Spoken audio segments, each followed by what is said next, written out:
So clustering is maybe the most basic version that we have for our visual approach.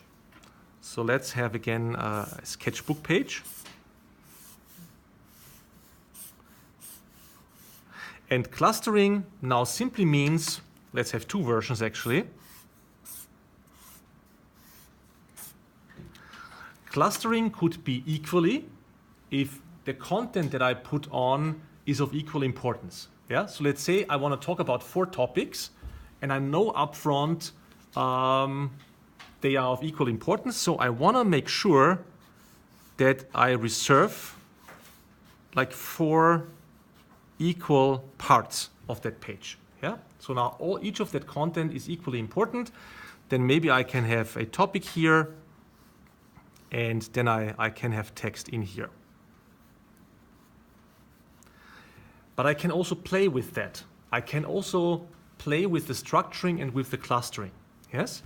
I could anticipate and say, okay, maybe, let's say I want to talk about the most important stuff up here. So maybe here is information about our approach, our prototype, whatever. And then I leave a little bit of space for, I don't know, the approach of competitors. Yes? So already by the pure structuring and organizing of the content, I have a very strong visual element in here just because of the space that I provide for my content. Yeah? Because people tend to read from top to bottom, left to right.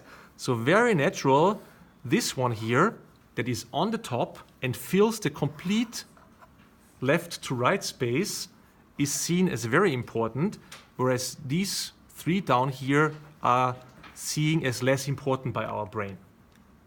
So what you see is very interesting that only through the visual approach I can imply a quality of the content.